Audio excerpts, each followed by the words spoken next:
Hey, c'est à tous, c'est Ida. Aujourd'hui on se retrouve pour une nouvelle review Kingdom avec Optimus Primal. J'ai déjà parlé de quelques personnages d'histoire sur ma chaîne et pour ceux qui n'ont pas encore vu, je recommande, comme le font quasiment tous ceux qui l'ont vu. Beastars est la première série Transformers que j'ai regardée en entier et c'était au départ pour savoir pourquoi les personnages se transformaient en animaux. Je trouvais le concept très étrange et les modèles très moches avant de regarder la série. Puis j'ai regardé et j'ai vraiment aimé. Les personnages sont bien faits, l'histoire est intéressante, il y a une certaine dose d'humour, et tout ça rend la série bien plus intéressante que si elle n'était définie que par son esthétique. Et concernant l'esthétique, l'animation est complexe avec des mouvements d'yeux, de respiration, de bons détails qui n'ont pas à rougir devant les animations plus récentes d'Energon ou Cybertron par exemple. Et Beastars est la première série intégralement réalisée en images de synthèse, ce qui n'est pas un détail sans importance. Primal reprend une boîte sur le même principe que Cyclonus avec un encart réduit et un très beau dessin des deux modes de Primal. Son mode alternatif est d'ailleurs assez menaçant. Et à l'arrière, c'est la même présentation que Cyclonus. L'intérieur de la boîte est différent parce qu'il y a un trou à l'arrière qui permet au dos de Primal de passer, et un support pour tenir le robot à hauteur de l'encart en plastique. J'aime cette disposition qui permet de fixer Primal à son carton dans les deux modes. La carte que j'ai eue avec lui représente l'arche, mais encore une fois, je ne chercherai pas à savoir quelle variante j'ai. Et voici Primal, le premier des Kingdom Beast Wars que j'ai, et il me donne sérieusement envie d'en avoir d'autres. Ce mode gorille est vraiment excellent, au moins visuellement. Il est ici sur ses quatre pattes, une option disponible et qu'on voit dans la série, mais qui ne me plaît pas autant que lorsqu'il est debout. On a bien un gorille réaliste avec des détails de fourrure partout où il doit y en avoir. Ces détails moulés sont un des meilleurs points de la figurine. Les textures sont très réussies et le t-ball du robot est réduit au minimum.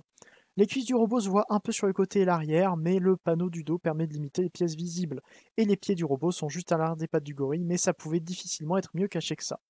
La tête de ce gorille est très bien faite avec des yeux dorés et une expression de doute colérique parfaite pour être utilisée en tant que réaction. Elle est très bien articulée en plus. Le cou est sur plusieurs axes qui permettent à Primal de regarder vers l'avant lorsqu'il est penché et lorsqu'il est debout, tout en laissant le mouvement de côté dans les deux positions. Les épaules sont très libres puisque, exactement comme l'original et le modèle d'animation, les bras du gorille forment les bras de Primal. La rotation se trouve sous l'épaule plutôt que juste au-dessus du coude, ce qui est dommage pour les détails du mode robot qui sont révélés lorsque le bras tourne trop. Le coude plie bien pour un coude unique, le poignet tourne et les mains s'ouvrent. Notez en même temps les détails sur les doigts. Une texture de peau très réaliste encore une fois avec de bons détails. Et surtout, ça s'ouvre. Ils auraient pu ne pas les faire s'ouvrir, mais pour une raison qui peut être liée au prix de production pour un Voyager, ils ont décidé de lui donner cette articulation que parmi les War for Cybertron Trilogy sortis pour le moment, seuls des Titans, Commander et Leader Class ont pu avoir, et encore un seul Leader Class parmi les 7 qu'on connaît pour le moment. C'est assez pratique pour tenir un certain accessoire dont on parlera plus tard. Le bassin tourne un peu, mais je déconseille d'utiliser cette articulation. Les jambes apparaissent très facilement. Enfin, les jambes peuvent aller vers l'avant et l'arrière sur deux axes. L'un est très solide et l'autre est correct. Ce qui rend l'utilisation des deux en même temps assez complexe, mais c'est pire pour le mode robot.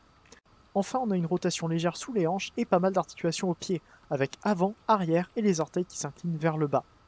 Peut-être qu'un mouvement vers le haut aurait été bien aussi, mais puisque ce sont les talons du robot, ça aurait été risqué de les faire bouger dans l'autre sens. Les articulations de ce mode lui permettent de se tenir droit, comme on voit souvent dans la série. Et là, je trouve qu'il est tout de suite bien mieux. Les proportions, les articulations et les détails font de lui un gorille très expressif, qui deviendrait presque une figurine d'animal à part entière s'il y avait plus d'articulations aux jambes. Et on peut même l'armer dans ce mode. Primal vient avec deux accessoires, ses deux épées. Deux armes parmi les nombreuses qu'il utilise dans la série, mais on verra qu'il n'a pas à se plaindre de son armement. Elles peuvent s'attacher dans le dos du singe à peu près là où elles étaient sur le jouet géant, mais exposées tout le temps. En même temps, je vois mal comment on peut cacher des armes aussi grandes dans ce mode alt sans compromettre quelque chose. Et il peut évidemment les tenir dans ses mains grâce au port 5 mm assez serré qu'il a à cet endroit. Et Primal est armé en mode alternatif, quelque chose que la majorité des Maximos ne peut pas faire. C'est là qu'il atteint son plus grand potentiel je trouve, et on peut même lui donner d'autres accessoires pour avoir un singe qui se bat avec des objets qu'il a trouvés par terre. Pour la comparaison de taille, le voici à côté de l'original dans une posture similaire. Vous pouvez voir l'amélioration qu'il y a eu en 25 ans pour les modes animaux, et pourtant le mode alternatif de l'original était déjà très bien, avec un robot assez bien caché. Pour vous donner une idée, voici avec Optimus Siege en mode alternatif. Pour un gorille, il est peut-être un peu trop grand. Et enfin avec le mode singe d'Optimal Optimus pour The Primes, et j'avais dit que j'en parlerai vers avril 2019. Donc autant prendre un peu de temps pour le présenter. Optimal Optimus est le troisième leader class pour The Primes, les deux premiers étant Optimus, que je n'ai pas, et Rodimus, dont j'ai fait une review beaucoup trop longue sur ma chaîne. Il a été fait suite à un vote par les fans qui devaient commencer à vouloir du Beast Wars dans les Generations. D'autres personnages du vote, comme Star Saber, Deathsaurus ou Thunderwing, m'auraient également intéressé. Comme les deux autres leaders classe de la gamme, le principe d'Optimal Optimus est d'avoir un petit robot, dans son cas Optimus Primal, qui devient un robot plus grand, associé en général à un Prime ou à la Matrice. La réalisation d'Optimus Primal est minimaliste. Le robot est simple et carré, et son mode alternatif est une planche avec un cockpit. Cette représentation d'Optimus Primal permet d'avoir une version cybertronienne du personnage, version qu'on ne voit pas dans la série, qui a été faite différemment dans un pack exclusif à une convention, à partir du mode de Crumple Zone Cybertron. Cependant, la transformation de cette version consiste à faire de Primal un Rewind Titan's Return plus grand, avec un énorme backpack qui forme la partie intéressante du mode alternatif. C'est le plus gros défaut de ce Primal, je pense. L'armure de Prime, qui forme la majorité d'Optimal Optimus, se transforme en singe totalement indépendant de Primal. Les articulations sont assez bonnes et ces détails sont bien faits. Le vaisseau peut y servir de planche de surf, une référence à la version transmétal d'Optimus Primal dont le mode véhicule était un singe sur une planche volante. C'est d'ailleurs normalement la version transmétal de Primal qui devient optimale, mais je suis content qu'ils aient préféré prendre la version régulière de Primal. Je n'aime pas la version transmétal. Pour une autre intégration de Primal au gorille, on peut replier le cockpit et ajouter les deux armes de Primal à l'avant pour donner des canons dans le dos du gorille. Ça reprend le backpack de l'original qui était bien plus lourd, mais aussi beaucoup plus fragile à certains endroits et beaucoup trop complexe. On peut transformer le tout en mode avion, comme l'original, mais ça reste assez nébuleux. Le mode véhicule terrestre a été oublié et je ne trouve pas que ça soit une grande perte. Au final, il y a assez peu de pièces à rajouter au Optimal pour avoir ce mode avion, alors qu'il faut rajouter des roues pour faire le mode voiture. Cependant, avoir des pièces en parts forming pour donner un mode véhicule plus convaincant à Primal, et des roues sur les jambes d'Optimal aurait peut-être été une bonne idée, mais cette technique était encore évitée à l'époque. Et enfin, on peut utiliser la matrice fournie, les couleurs sont étranges, et la donner à Primal. Enfin, la poser devant Primal qui ne peut pas tenir à cause de ses mains, ou la mettre dans son torse qui ne peut alors pas se fermer, et former Optimal Optimus. Il faut transformer l'armure en robot quasiment complet et utiliser l'énorme backpack de Primal pour donner à Optimal Optimus son torse et sa tête. La tête est effrayante pour l'attacher aux épaules, j'ai peur de l'arracher à chaque fois que je le manipule. Et une fois le tout solidement attaché, il est génial. Les proportions sont bonnes, les couleurs sont réussies et le peu de peinture le rend durable, sauf pour les autocollants pourris utilisés vers le torse. Il est très propre, sauf au niveau du dos. Alors oui, ça reprend le compartiment à pile de l'original, et ça le comprime dans le dos comme sur le modèle d'animation. Mais c'est juste Primal replié, et le torse n'est même pas caché. C'est un peu mauvais pour ça. Je conseille donc d'enlever l'axe métallique qui tient Primal à son backpack, ce que j'ai fait, pour profiter d'un Action Master de Primal en version cybertronienne, et un Optimal complet dont le mode gorille armé est encore disponible. Je trouve que c'est un bon compromis. La matrice peut aller dans le torse d'Optimal, et les armes peuvent se mettre à l'avant comme sur le jouet original, pour armer le robot. C'était rapide, mais je pense avoir tout dit sur Optimal. Il est très beau en mode robot complet et très permissif grâce à ses articulations et sa transformation simple qui ne laisse pas de T-ball. Je le conseille si vous voulez un Optimal réussi, mais peut-être un peu petit pour l'échelle des Beast Wars Kingdom, et un Primal non transformable indépendant qui reprend la forme cybertronienne du personnage. On peut revenir à la première review dès maintenant. La transformation d'Optimus Primal est assez simple mais satisfaisante. On peut commencer par les jambes qui doivent être dévoilées en remontant le panneau du dos.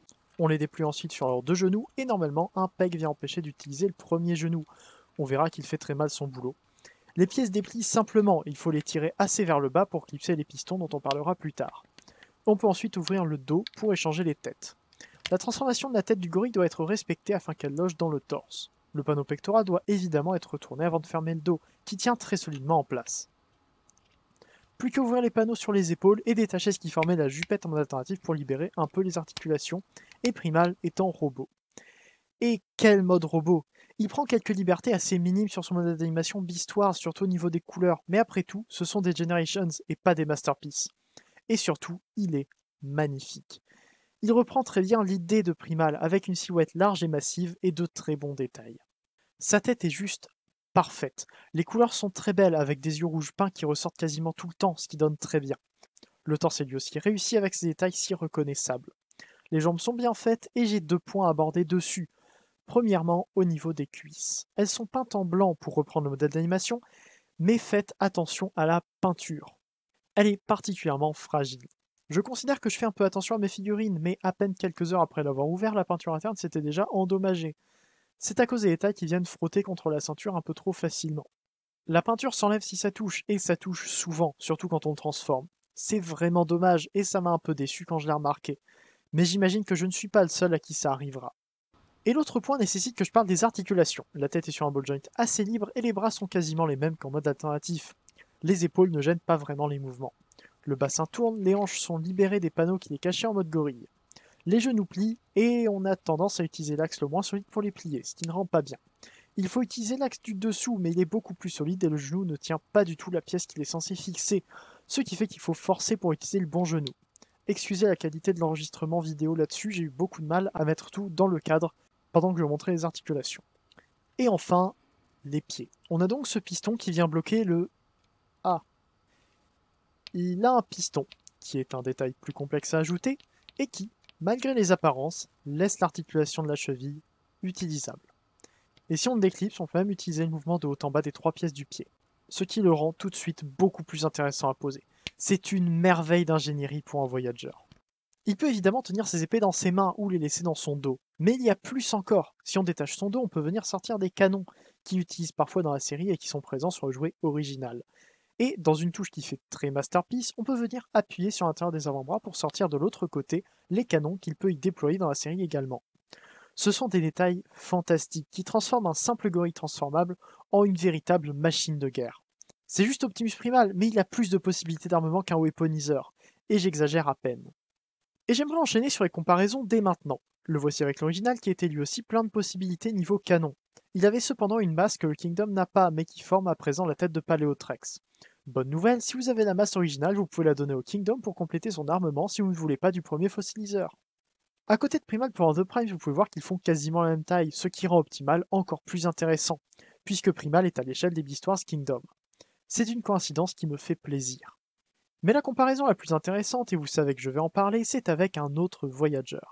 Voici Optimus Siege à côté de Primal, et voici également Ironhide, et il est plus proche d'Ironhide Deluxe que d'Optimus Voyager en termes de taille. Cependant, Primal est vendu en tant que Voyager Class. C'est donc mauvais puisqu'il est petit, il aurait dû être vendu en Deluxe. Pour ceux qui ne captent pas le sarcasme que je viens de faire, Ironhide Deluxe est un des plus grands Deluxe de la trilogie Warfare Cybertron, avec Impactor et Hoist, et tous leurs repaints et remolds. Cependant, les trois sont incroyablement creux. Ironhide a un dos et des bras ouverts, Impactor a des jambes vides, et Hoist a des jambes ouvertes à l'arrière et un torse qui pourrait accueillir Cliffjumper Deluxe tellement il est creux. Et niveau accessoires, chacun d'eux n'en a qu'un ou deux, comme Primal. Cependant, voyez-vous des membres creux chez Primal? Aucun. Il a certes une ouverture entre le cou et le torse robot, mais son corps contient la tête du mode alt.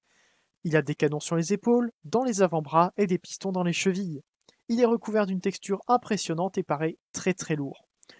Je vous jure qu'Ironhide donne une impression de bootleg quand je le prends en main après avoir manipulé Primal. Je me répète, et ce que beaucoup considèrent comme un problème de classe, en disant qu'un Transformers est trop petit pour être vendu à un certain prix, est en réalité un problème de compréhension qui malheureusement ne risque pas de s'arrêter de sitôt.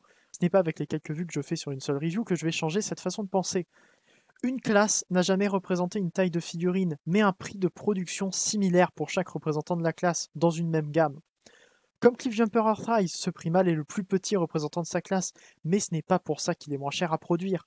Les plus grands Deluxe de cette trilogie font peut-être la même taille que le plus petit Voyager, il reste toujours beaucoup plus simple et vide qu'eux. Je ne suis personne pour juger qu'un Voyager vaut bien le prix affiché en magasin, mais ce Primal vaut clairement plus qu'un Deluxe. Si vous n'avez pas compris, je recommande très chaudement ce Primal. C'est une des meilleures représentations du personnage, et pour ma part, avec son prix, il dépasse aisément le Masterpiece. Les deux modes sont très bons, la manipulation est agréable malgré les genoux problématiques et la peinture des cuisses, et les armements cachés sont un énorme plus. Et il ne lui manque même pas ses réacteurs dans le dos puisqu'il a un peg pour positionner un effet de tir au bon endroit, qui est d'ailleurs le seul peg d'effet de tir de la figurine. J'ai acheté mon Primal à King Jouet et il s'y trouve encore pour une trentaine d'euros, un bon prix pour une excellente figurine. Il commence très bien cette gamme de Beast Wars et me donne envie d'avoir une équipe complète de cette série. J'espère que cette review vous aura plu, merci de l'avoir regardé. Faire une review sur Optimus Primal était la bonne occasion je pense de parler d'Optimal Optimus et je trouve qu'Optimal complète très bien Primal, qui peut d'ailleurs tenir sa matrice sans problème. N'hésitez pas à me dire en commentaire ce que vous avez pensé de la figurine ou de la vidéo, ainsi que cette nouvelle intro que je réserve au Beast Wars Kingdom que j'espère avoir plus tard. Allez faire un tour sur le Discord de l'Arche où on vous attend nombreux, ainsi que sur les chaînes que je présente après et en dessous. On se retrouve bientôt pour une prochaine vidéo, c'était Leader, fin de jour, fin de journée, salut.